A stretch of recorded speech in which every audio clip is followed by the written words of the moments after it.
Yesus yang dikisahkan oleh Matius, Markus, Lukas, dan Yohanes beda dengan Yesus yang dikisahkan oleh Injil yang diturunkan oleh Allah kepada Yesus. Ya, Ibu Dini ya, ini mungkin terakhir saya tanggapi VN Anda ini. Kebetulan saya ada keperluan.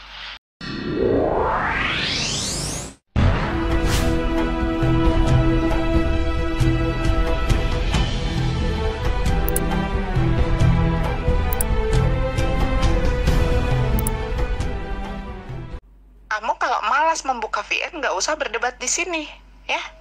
Tugas kamu di sini adalah dengarkan VN, jawab VN. Itu. Kalau kamu menyatakan tidak buka VN saya, dodol kamu itu. Saya umat Katolik yang pernah belajar Alkitab. Kalau tahu seminari, saya orang bekas dari seminari. Oke, jelas. Dan satu lagi yang mesti harus Anda pahami tentang asumsi. Asumsi itu adalah pernyataan-pernyataan yang tidak berdasarkan dalil. Itulah asumsi, Pak. Oke, ambil 1 Yohanes ayat 1 ya.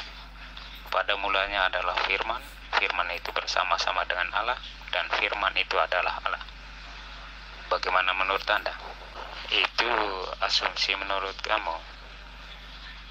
Asumsi seseorang yaitu pandangan atau cara pikir kita menanggapi sesuatu menurut kita.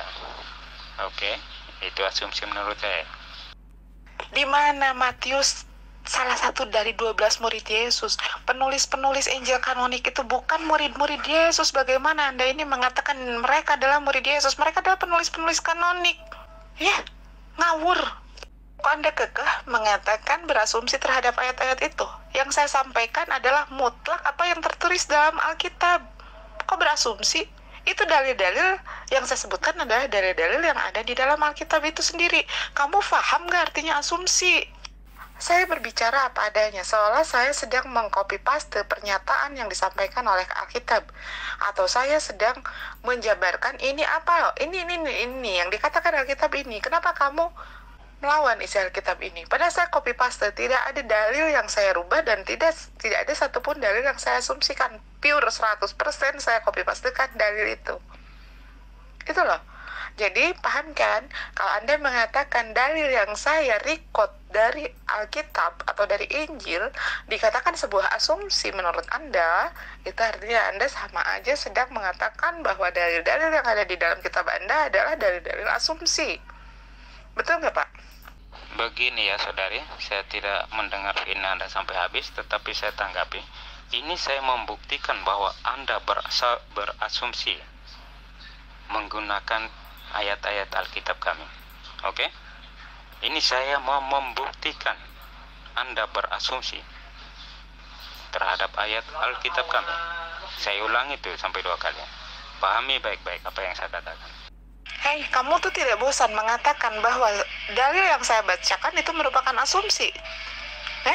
Asumsi itu ya sedari tadi kamu di sini sedang berbicara masalah asumsi. Kamu mau membuktikan tapi tidak membuktikan karena kamu tidak mampu mengeluarkan dalil.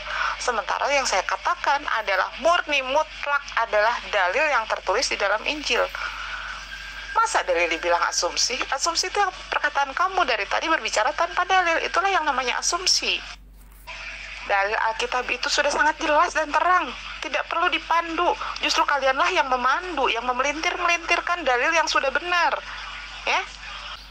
Oke ya, untuk menanggapi Anda ini, kita buktikan. Kita buktikan, ambil 1 ayat di dalam Injil. Dari keempat Injil itu, saya buktikan bahwa Anda berasumsi.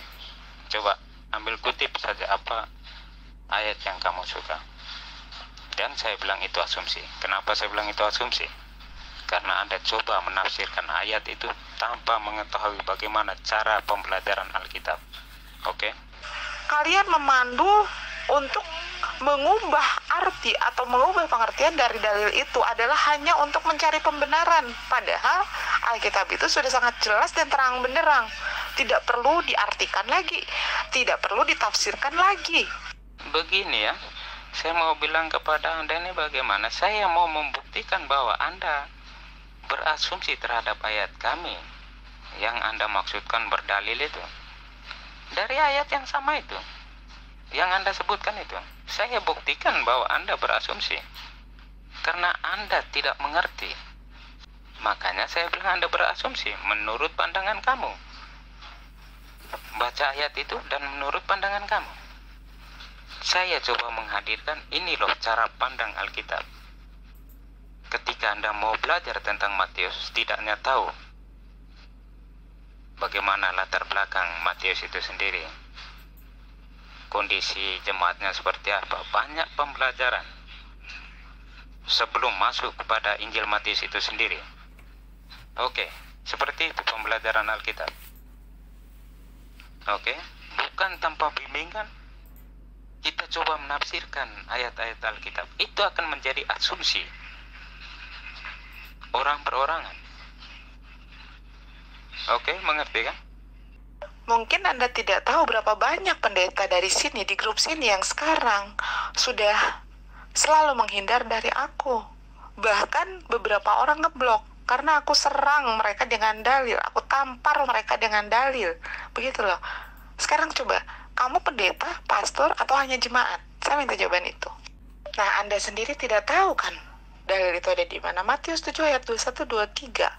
Saya mengabarkan kepada Anda tentang Matius 7 ayat 21 sampai 23 itu adalah sesuai apa yang tertulis di dalam Injil. Lalu Anda katakan itu adalah sebuah asumsi. Artinya Anda menyamakan bahwa apa yang tertera, dalil-dalil yang tertera di dalam Injil adalah sebuah asumsi. Begitu kan? Oke, ketika Anda mengatakan ambil dari Injil Matius, coba Anda jelaskan bagaimana pemahaman Matius untuk menuliskan Injilnya. Apa-apa yang bisa Anda informasikan latar belakang Matius itu, sehingga mampu melihat apa yang mau disampaikan Matius. Saya mau tahu sejauh mana Anda tahu tentang Injil Matius. Kalau begitu, berarti Anda termasuk sebagai evangelis. Silahkan Anda berbicara tentang kebenaran apa yang Anda ketahui. Jangan ngawur, jangan berasumsi, berbicara berdasarkan dalil. Saya yakin, karena saya pun punya teman dekat, seorang putra altar. Begini ya, pembuktian saya bahwa Anda berasumsi terhadap Alkitab itu, ya seperti yang Anda ajukan Matius bab 7 ayat berapa tadi ya. Itu saya coba melihat apa ini membuktikan. Saya coba membuktikan bahwa Anda berasumsi terhadap ayatnya. Karena apa saya bilang Anda berasumsi? Karena dalam pembelajaran untuk memahami apa yang mau disampaikan Matius, setidaknya Anda mengetahui tentang Matius itu sendiri. Latar belakang Injil Matius Anda harus tahu. Pembelajaran dasarnya Anda harus tahu. Topik besarnya Anda harus tahu apa yang mau disampaikan. Sehingga apa yang mau disampaikan di situ dalam hubungan konteks yang mau disampaikan mencerminkan tentang apa atau menggambarkan tentang poin apa. Seperti itu. Itu pandangan cara pembelajaran Alkitab. Oke. Kalau Anda berkata bahwa saya berasumsi tanpa dalil, saya baru menggambarkan tentang latar belakang bagaimana cara memahami Injil. Oke. Pak, saya memahami Alkitab bisa jauh lebih Kristen daripada kekristenan kalian. Karena saya mempelajari Alkitab leluasa, Pak. Tidak kayak kalian, di bawah doktrin gereja. Cukup imani saja. Tidak seperti kalian, macam kerbau dicucuk hidung. Manggut-manggut imani saja. Tapi saya mengupas mengenai apa dalil-dalil yang ada dalam Injil. Bukan seartinya mengesampingkan ajaran Al-Quran, tidak. Saya tidak pernah menggunakan dalil Al-Quran kepada orang-orang yang tidak percaya akan kebenaran Al-Quran. Karena kenapa saya mempelajari Injil? Injil pun satu Alkitab atau satu kitab suci yang diturunkan Tuhan yang wajib diyakini oleh umat Islam. Loh, kok asumsi lagi? Saya sudah mengatakan, saya merekod ya, atau saya mengcopy pastekan satu dalil dari Injil diberikan kepada kalian, itu bukanlah asumsi. Contohnya, saya katakan contohnya ya. Di dalam Matius 7 ayat 21 sampai dengan 23. Di sana Yesus mengatakan bahwa bukanlah yang menyatakan Tuhan, Tuhan, Tuhan adalah yang akan masuk kerajaan sorga, tetapi yang akan masuk ke dalam kerajaan sorga, dia adalah yang mengikuti kehendak Bapa. Lalu, di akhir nanti Yesus akan mengatakan tidak mengenal kalian. Bahkan Yesus akan mengusir kalian. Di ayat 23-nya Yesus mengatakan, karena kalian adalah pelaku kejahatan. Saya tidak mengcopy paste, saya tidak melakukan asumsi loh. Itu pure murni berdasarkan dalil. Begini ya saudari ya, ayat yang Anda kutip itu bukan saya maksudkan asumsi Anda, tidak. Ketika Anda coba mengutip ayat itu, tetapi tidak tahu latar belakang Matius itu seperti apa, sehingga poin apa yang mau disampaikan, itu saya bilang Anda berasumsi terhadap ayat kami. Tentang ayat itu, ayat yang sudah tertulis, ya tetap tertulis seperti itu. Coba sekarang kamu jelasin di mana letaknya saya asumsi saat saya menjabarkan atau saya menyampaikan atau saya merekod dan menyampaikan kepada Anda tentang Matius 7 ayat 21 sampai 23. Di mana letak asumsi saya? Karena saya menyampaikan sama persis dengan apa yang tertulis di dalam Injil. Saya tidak menjabarkan loh. Saudari, saya sudah bilang yang tertulis di Alkitab ya seperti itu. Itu bukan berarti saya bilang asumsi ke Anda itu tidak. Tetapi ketika Anda berasumsi tentang ayat itu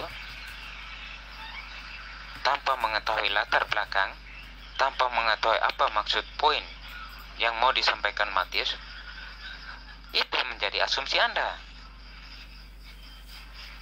Begini nggak ngerti? Dari tadi begini. Iya, saya mengutip Yohanes 7 ayat 21 sampai dengan 23. Itu sesuai dengan apa yang tertulis atau apa yang disebutkan di dalam Injil. Lalu Anda mengatakan itu adalah asumsi, padahal saya sedang mengutip apa yang dikatakan Injil. Kalau kamu mengatakan itu adalah asumsi, sama aja kamu mengatakan bahwa apa yang saya kutip itu adalah asumsi. Tahu mengutip itu menyebutkan sama persis dengan apa yang tertulis dalam Injil. Kamu mengatakan asumsi, artinya kamu sedang mencap atau menjudge bahwa dalil yang ada dalam Injil kamu itu, yang aku kutip itu adalah asumsi. Begitu kan?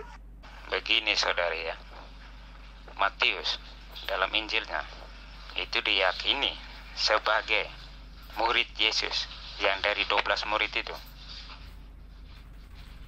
Oke, kalau bukan itu Anda belajar dari informasi dari mana? Sumber dari mana yang mengatakan itu? Ini sumber otoritas gereja. Oke. Jawabanmu jangan di tempat gitu terus. Coba kamu buktikan di mana letak asumsi saya saat saya menyampaikan tentang Matius 7 21 sampai 23. Di mana letak asumsi saya? Karena yang saya sebutkan adalah Matius 7 21 sampai 23 itu saya tidak menambah-nambahkan, tapi saya membacakan dan menyebutkan Matius 7 ayat 21 sampai 23 itu isinya seperti itu, dan saya tidak menjabarkan, saya tidak menambah-nambahkan, dan saya tidak memberikan keterangan yang lainnya, hanya itu. Jadi di mana letak asumsi saya? Tadi saya mengatakan bahwa saya mau membuktikan bagaimana Anda mengambil ayat Alkitab dan berasumsi atas itu. Oke, ketika ayat itu Anda kutip, apa maknanya? Untuk saya, untuk Anda. Apa kalau hanya dikutip seperti itu secara harafiahnya? Apa maknanya? Tidak ada. Jadi, untuk apa Anda mengutip? Loh, apakah apa yang dikutip atau yang saya sebutkan itu adalah satu asumsi? Pertanyaan saya itu bahwa Matius 7 yang tidak kamu ketahuin juga kan, Matius 7 21 sampai 23, apakah itu satu asumsi? Buktinya apa kalau asumsi? Kirain kamu ini orang berilmu, ternyata manusia nggak jelas juga, sama aja kayak yang lain. Ya silahkan buktikan dari tadi, mau buktikan, tapi ngoceh nggak jelas kamu ini. Mau membuktikan saya berasumsi karena saya menyebutkan satu dalil. Silahkan buktikan kalau kamu mampu membuktikan. Oh ya, saya dungu ya, saya bodoh ya. Oke. Tetapi ketika cara pembelajaran Alkitab yang saya sudah sedikit-sedikit sentuh dari awal, dan Anda merasa bahwa itu asing, itu pembuktian saya bahwa Anda berasumsi terhadap ayat-ayat kami. Orang mengerti tentang Alkitab itu bukan seperti itu. Setidaknya dia tahu latar belakangnya sehingga dia bisa menjelaskan apa poin yang mau disampaikan. Begitu aja kok, susah. Bukan saya lagi berasumsi atau ini dengan pandangan saya. Tidak, memang cara pembelajaran Alkitab seperti itu. Karena kamu tidak tahu apa maksudnya latar belakang, nanti apa yang mau disampaikan, bagaimana Anda mau mengutip ayat Alkitab dengan sesuka hati kamu nanti mau terapkan ke ini, ke itu tidak bisa. Cara pembelajaran Alkitab itu ada panduannya, ada cara pembelajarannya, ada tahap-tahapannya.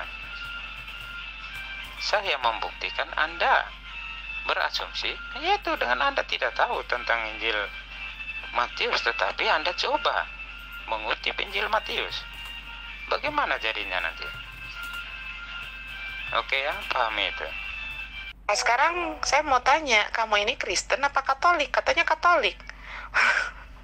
Menurut orang Kristen sendiri, Katolik itu bukanlah Kristen. Menurut orang Kristen sendiri ya, karena orang Kristen menolak kalau Katolik itu adalah Kristen. Tapi kalau bagi saya, justru Katolik itu adalah persekutuan Kristen tertua di dunia. Tapi saya berbicara tentang pemahaman Kristen itu sendiri, bahwa kata umat yang mengaku dirinya Kristen, bahwa Katolik itu adalah bukan Kristen. Begini ya, saya sedikit jelaskan sejarah gereja. Ketika ada salah pemahaman tentang Kristen dengan Katolik, itu seperti ini. Karena di Indonesia biasa dilabelkan Kristen itu yang maksudnya yang kaum Protestan itu, maksudnya itu, tapi sebenarnya tidak. Kekristenan ini dari awalnya disebut kekristenan. Yang pertama menggunakan kata Katolik itu yaitu orang yang bernama Agustinus. Dia menggunakan Katolik, artinya umum. Itu mungkin sekitar abad keberapa. Itu belum ada perpecahan antara gereja. Jadi Kristen dan Katolik pada abad-abad awal itu penggunaannya memang seperti itu. Sebenarnya hanya salah paham tentang penggunaan kata itu. Ketika ada orang Kristen mengatakan Katolik bukan Kristen, karena dia belum mengerti secara betul sejarah gerejanya, bagaimana penggunaan katanya. Demikian juga kalau orang Katolik, macam contoh mau protes tentang KTP lah, contoh KTP di dalam Indonesia warganya ini beragama apa, Katolik, Kristen. Sebenarnya itu salah.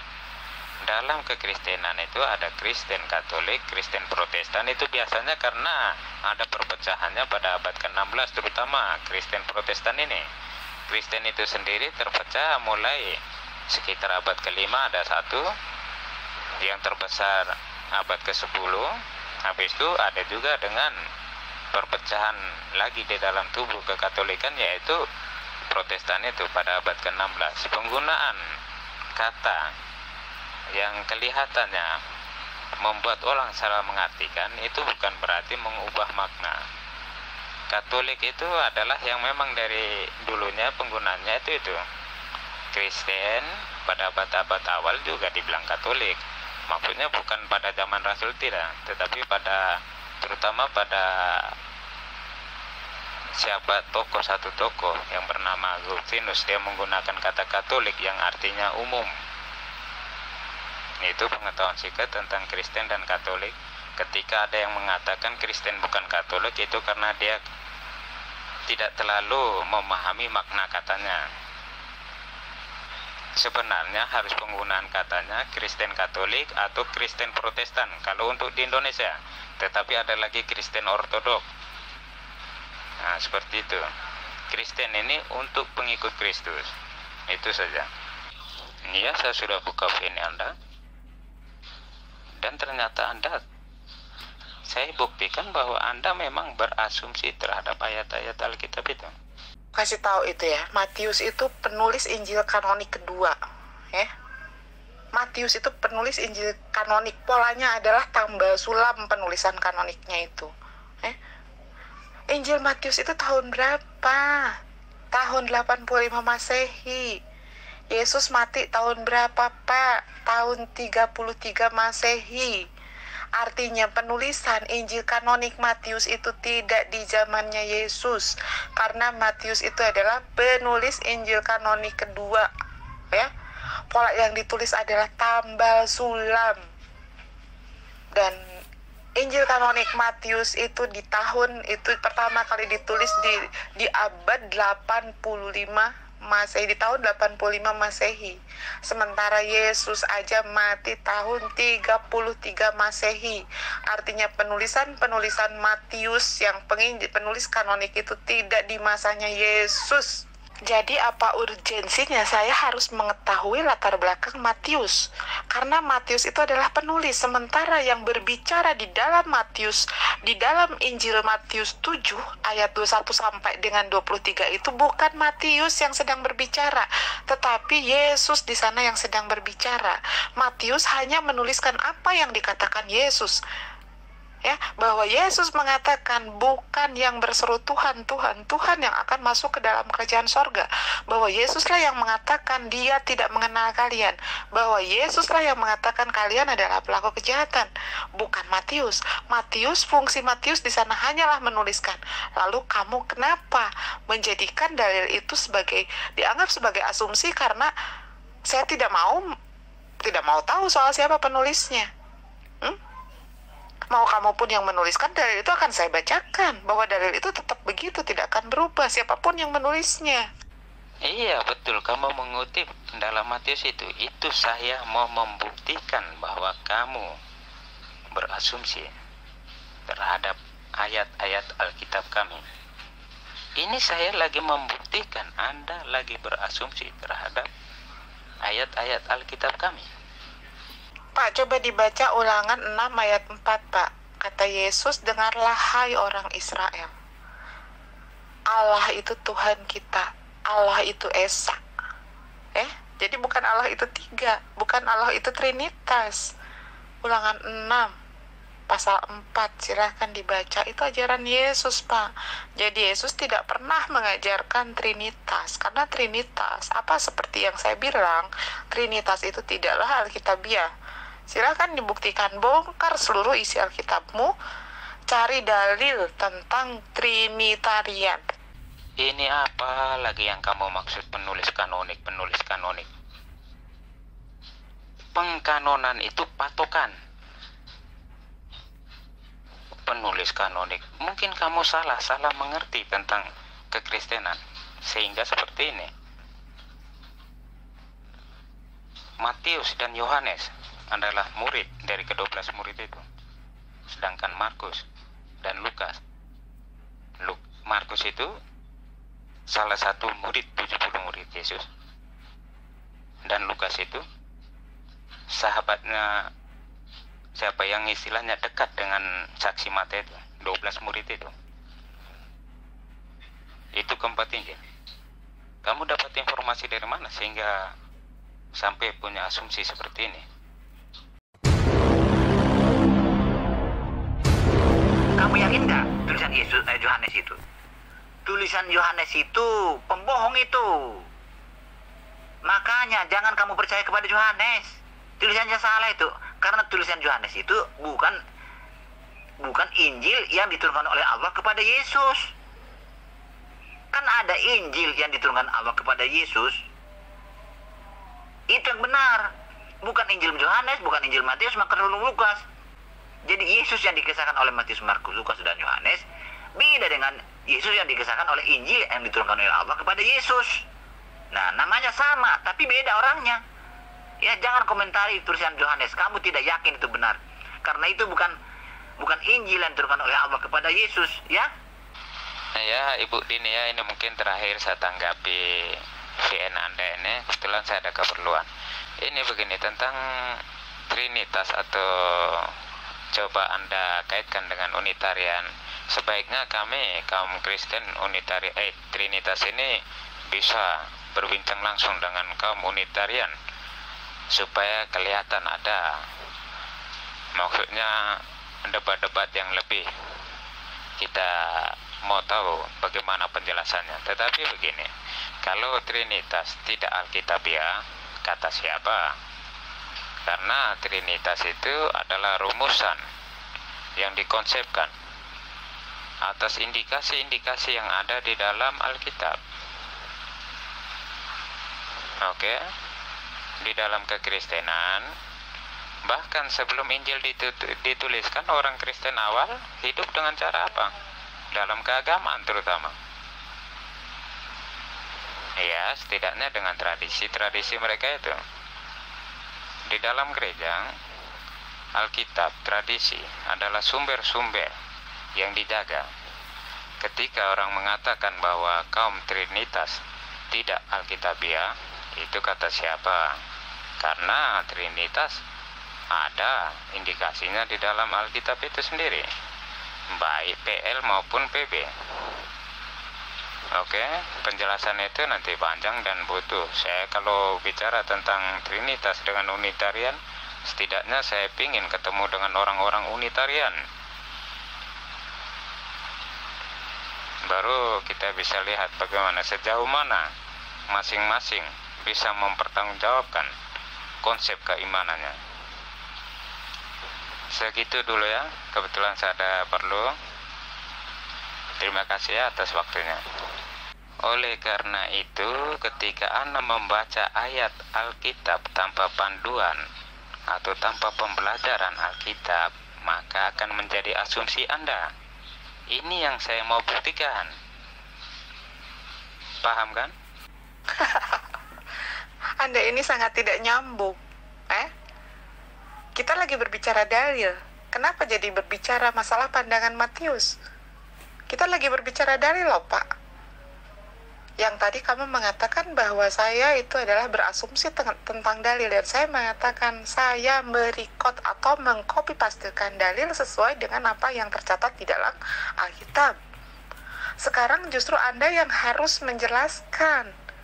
Kalau menurut Anda itu dalil itu adalah asumsi, yang sebenarnya itu seperti apa? Coba, dalil sudah segitu jelas dan terang benderang, ya kan?